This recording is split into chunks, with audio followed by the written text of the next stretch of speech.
নমস্কার বন্ধুরা, মেঘার সাথে বাঙালিয়ানার আরও একটি নতুন পর্বে আপনাদের সবাইকে স্বাগত। আজ আপনাদের সাথে শেয়ার করছি সম্পূর্ণ নিরামিষ মালাই কোফতার রেসিপি। এই রেসিপিটা দেখানোর জন্য অনেক বন্ধুরাই রিকোয়েস্ট করেছিলেন, সেই জন্য আজ একদম স্টেপ বাই স্টেপ আমি এই মালাই কোফতা কী করে তৈরি করি সেই রেসিপিটাই আপনাদের সাথে শেয়ার করব।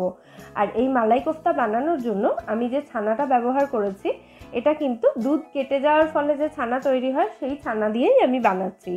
তাহলে দুধ কেটে গেলে সেই দুধটা ফেলে না দিয়ে এইভাবে ছানা কাটিয়ে নিতে পারেন এবং সেটা দিয়ে এই মালাই কোফতা তৈরি করে নিতে পারেন। সকালে দুধ গরম করতে গিয়ে আমি দেখলাম যে দুধটা কেটে গেছে। এটা 1/2 লিটার দুধ রয়েছে, মানে পুরো প্যাকেটটাই আমি কেটে জাস্ট গরম করতে গেছিলাম। তো যখন দেখলাম দুধটা ছানা কেটে যাচ্ছে তার মধ্যে আমি 1 টেবিল চামচ মতো ভিনিগার দিয়ে দিয়েছি। দিয়ে ভালো করে এভাবে একটু নাড়াচাড়া করে দিলাম, তাতে পুরো দুধটা সুন্দরভাবে ছানা কেটে গেল। এবার এই ছানাটাকে আমি একটা স্ট্রেনারের উপরে দিয়েছি, মানে ছাঁকনির উপরে দিয়েছি জল ঝরে যাওয়ার জন্য। তারপর একটা সুতির কাপড়ের মধ্যে বেঁধে আমি ছানাটাকে ঝুলিয়ে রেখেছিলাম 1.5 ঘন্টা মতো। তাতে ছানা থেকে জলটা খুব ভালো মতো বেরিয়ে গেছে।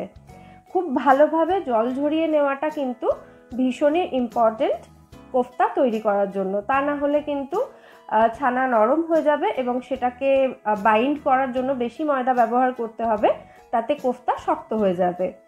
আমি ছানাটা ভালো করে জল ঝরিয়ে একটা থালার মধ্যে রেখেছি, আর এর সাথেই নিয়েছি আমি একটা মাঝারি সাইজের আলুর অর্ধেকটা, মানে একটা আলু আমি সেদ্ধ করে তার থেকে অর্ধেকটা আলু এখানে ব্যবহার করছি। যতটা ছানা চেষ্টা করবেন তার অর্ধেকটা আলু দিতে। এরপর দিয়েছি স্বাদ মতো নুন, আর দিয়েছি ভাজা মশলা গুঁড়ো। এখানে শুধু ভাজা জিরে এবং শুকনো লঙ্কার গুঁড়ো রয়েছে। আপনাদের কাছে যদি এটা না থাকে তাহলে এমনি জিরে গুঁড়ো আপনারা এখানে ব্যবহার করতে পারেন। 1/4 টিস্পুন মতো দিলাম গরম মশলা গুঁড়ো, আর 1/2 চা চামচ মতো দিচ্ছি এখানে আদা কাঁচা লঙ্কা বাটা। একটাই কাঁচা লঙ্কা আমি এখানে দিয়েছি, আপনারা চাইলে কাঁচা লঙ্কা কুচিও দিতে পারেন। দেখুন ছানাটা আমি ভেঙে নিয়েছি, ছানার মধ্যে কিন্তু একটুও জল নেই, খুব ভালো করে ছানা থেকে জলটা ঝরে গেছে। এবার প্রথমে এই সমস্ত উপকরণ একসাথে ভালো করে মেখে নেব, তারপর এর মধ্যে ময়দা দেব। মাখা হয়ে গেছে দেখতেই পাচ্ছেন। এবার এখানে আমি নিয়েছি 2 টেবিল চামচ মতো ময়দা। ময়দাটা আমি একবারে পুরোটা দিচ্ছি না, দুবারে মেশাচ্ছি, তাতে ময়দাটা ভালোভাবে মিশবে। পুরো ময়দাটা দিয়ে দিলাম। এবার খুব ভালো করে মেখে নিতে হবে, একদম আটা ময়দা আমরা যেভাবে মাখি সেই রকম ভাবে এটাকে মেখে নিতে হবে। সমস্ত উপকরণ খুব ভালোভাবে আমি একসাথে মেখে নিয়েছি, একদম একটা মণ্ড তৈরি হয়ে গেছে। এবার এই মণ্ডটা থেকে সমান ভাগে আমি কয়েকটা লেচি কেটে নেব কোফতাগুলো তৈরি করার জন্য। যে যেরকম সাইজের কোফতা তৈরি করতে চান এখানে সেই সাইজেরই লেচি কেটে নেবেন। কোফতাগুলো রান্না হওয়ার পর আরেকটু ফুলে যাবে, সেই জন্য আমি এরকম সাইজের 8টা লেচি এখানে কেটে নিয়েছি।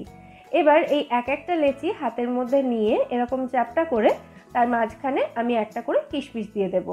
তাতে কোফতাগুলো খাওয়ার সময় কিশমিশগুলো যদি মুখে পড়ে তাহলে খেতে কিন্তু বেশ ভালো লাগবে।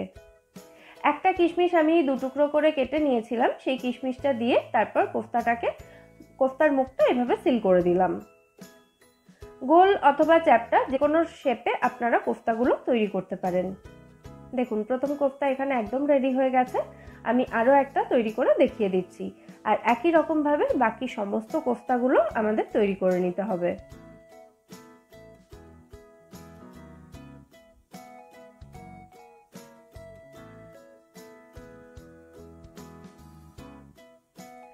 সমস্ত কোফতাগুলো রেডি করার পর এখানে দেখুন একটা বাটিতে আমি 1 চামচ মতো ময়দা নিয়েছি। এই ময়দার মধ্যে কোফতাগুলো একটু গড়িয়ে নেব, মানে শুকনো ময়দায় একটু গড়িয়ে নিতে হবে কোফতাগুলোকে, তাহলে কিন্তু কোফতাগুলো ভেঙে যাওয়ার আর চান্স থাকবে না। আর ময়দায় গড়িয়ে নেওয়ার পর হাতের মধ্যে রেখে কোফতাগুলো এভাবে একটু ঝেড়ে নিতে হবে, যাতে এক্সট্রা ময়দাটা এর গা থেকে ঝরে যায়। এইভাবে সমস্ত কোফতাগুলো আমি রেডি করে নিয়েছি, এগুলো ফ্রাই করব। তবে ফ্রাই করার আগে গ্রেভির জন্য একটা মশলা আমি তৈরি করে রাখবো। এখানে একটা বাটিতে আমি 1/4 কাপ মতো টক দই রেখেছি। টক দইয়ের পরিমাণটা আরেকটু কম বা বেশিও আপনারা এখানে দিতে পারেন। এর মধ্যে দিয়ে দিচ্ছি আমি 1 ইঞ্চ মতো আদা এবং 3টে কাঁচা লঙ্কা একসাথে আমি বেটে রেখেছিলাম, সেই আদা কাঁচা লঙ্কা বাটাটা দিলাম। আর দিলাম এখানে 1 চা চামচ মতো জিরে গুঁড়ো। দিয়ে খুব ভালো করে এই সমস্ত উপকরণ মিশিয়ে নিলেই কিন্তু আমাদের মশলার পেস্ট এখানে একদম রেডি।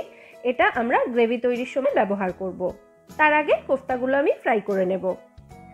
একটা কড়াই গরম করে তার মধ্যে আমি 1 চা চামচ মতো তেল দিয়েছি। এই তেলের সঙ্গে 1 টেবিল চামচ মতো ঘি দিয়ে দিচ্ছি। আপনারা চাইলে পুরোটাই কিন্তু তেলেও ভাজতে পারেন কোফতাগুলো। আমি এই যে তেল ঘিটা মিশিয়ে এখানে দিলাম, কোফতাগুলো ভাজার পর যে তেলটা বাকি থাকবে তাতেই আমি গ্রেভি তৈরি করে নেব। সেই জন্য আমি কোফতাগুলোকে শ্যালো ফ্রাই করছি। আপনারা চাইলে কিন্তু কোফতাগুলোকে ডিপ ফ্রাইও করে নিতে পারেন। সমস্ত কোফতাগুলো আমি ভাজা হওয়ার জন্য দিয়ে দিলাম। কোফতাগুলো দেওয়ার 1 মিনিট পর তারপর কোফতাগুলোকে উল্টাচ্ছি আমি। এইভাবে কোফতাগুলোতে সুন্দর গোল্ডেন কালার আসা পর্যন্ত কোফতাগুলো ভেজে নিতে হবে। আর কোফতাগুলো ফ্রাই করার সময় গ্যাসের ফ্লেমটা লো থেকে মিডিয়ামের মধ্যে রাখতে হবে। আর কোফতাগুলো ফ্রাই হতে 7 থেকে 8 মিনিট মতো সময় লাগবে। কোফতাগুলো ভেজে তুলে নেওয়ার পর ওই তেলের মধ্যেই আমি দিয়ে দিলাম ফোড়নের জন্য একটা তেজপাতা এবং গোটা গরম মশলা। গোটা গরম মশলার মিষ্টি গন্ধ বের হওয়া পর্যন্ত ফোড়নটাকে একটু ভাজা হতে দিতে হবে। 20 থেকে 25 সেকেন্ড মতো একটু ভেজে নিলেই দেখবেন গোটা গরম মশলার মিষ্টি গন্ধ বেরোতে শুরু হয়েছে। তখন দইয়ের মিশ্রণটা এর মধ্যে দিয়ে খুব ভালো করে নাড়াচাড়া করে দিতে হবে এটাকে। যে বাটিটাতে দইয়ের মিশ্রণটা তৈরি করে রেখেছিলাম সেই বাটিটাতে অল্প একটু জল দিয়ে সেই জলটা আমি এখানে দিয়ে দিলাম। এবার এই মশলাটাকে যতক্ষণ না এরকম শুকনো হয়ে আসছে সেই সময় পর্যন্ত কষিয়ে নিতে হবে। 3 থেকে 4 মিনিট মতো সময় লাগবে লো থেকে মিডিয়াম ফ্লেমে রেখে এই মশলাটাকে কষাতে। যেহেতু ঘিয়ের পরিমাণটা বেশি সেই জন্য দেখছেন ওপরে একটু বাবলস বা ফ্যানা টাইপ তৈরি হয়েছে। মশলাটা শুকিয়ে আসার পর আমি কয়েকটা কিশমিশ দিয়েছি এর মধ্যে, আর দিয়েছি কাজু বাদাম বাটা। আমি এখানে 12টা গোটা কাজু বাদাম মিক্সিতে পেস্ট করে নিয়েছিলাম সামান্য একটু জল দিয়ে। সেই কাজু বাদাম বাটাটা এখানে দিয়ে খুব ভালো করে সমস্ত উপকরণ একসাথে মিশিয়ে দিয়েছি। কাজু বাদামটা দেওয়ার পরেই দেখুন মশলাটা আরও একটু শুকিয়ে আসতে শুরু করেছে। এই সময় এর মধ্যে দিয়ে দিতে হবে গ্রেভির জন্য পরিমাণ মতো জল।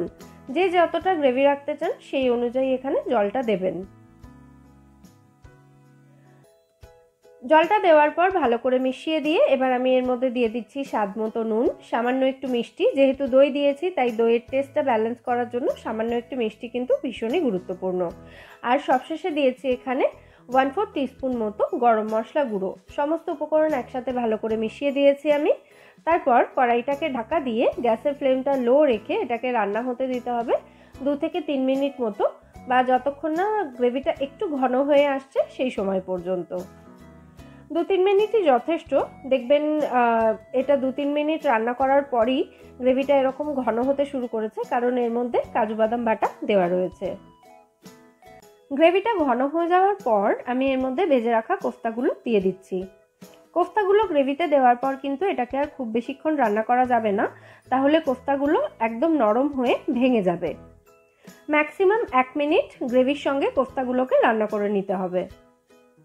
আর এই সময় আমি কোফতাগুলোকে একবার করে এভাবে উল্টে দিচ্ছি।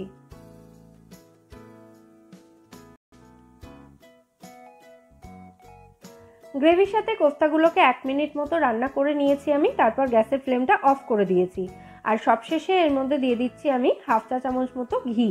ঘিটা দিয়ে ভালো করে মিশিয়ে নিয়ে তারপর কড়াইটাকে ঢাকা দিয়ে এরকম গ্যাস বন্ধ অবস্থাতেই এটাকে স্ট্যান্ডিং টাইমে রেখে দেবো 10 মিনিট মতো। এই সময় কোফতাগুলো খুব ভালোভাবে মজে যাবে।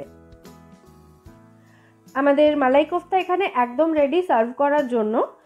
সার্ভ করার আগে আমি আরও একবার কোফতাগুলোকে উল্টে দিচ্ছি গ্রেভির মধ্যে। তারপর একটা সার্ভিং ডিশের মধ্যে আমি কোফতাগুলো সার্ভ করে নিচ্ছি। ইচ্ছে মতো সাজিয়ে এগুলোকে পরিবেশন করতে পারেন। ফ্রাইড রাইস, পোলাও অথবা রুটি, পরোটা এগুলোর সাথে কিন্তু এই মালাই কোফতা খেতে দুর্দান্ত লাগবে। অবশ্যই ট্রাই করবেন। কেটে যাওয়া দুধ ফেলে না দিয়ে দুর্দান্ত স্বাদের এরকম কোফতা বানিয়ে নিতে পারেন। বাড়ির সবাই কিন্তু খুব খুশি হয়ে খাবে। অবশ্যই ট্রাই করে আমায় জানাবেন রেসিপিটা আপনাদের কেমন লাগলো। রেসিপি ভালো লাগলে ভিডিওটাকে অবশ্যই একটা লাইক এবং শেয়ার করবেন। আর প্লিজ আমার চ্যানেলটা সাবস্ক্রাইব করে নেবেন যদি এখনও না করে।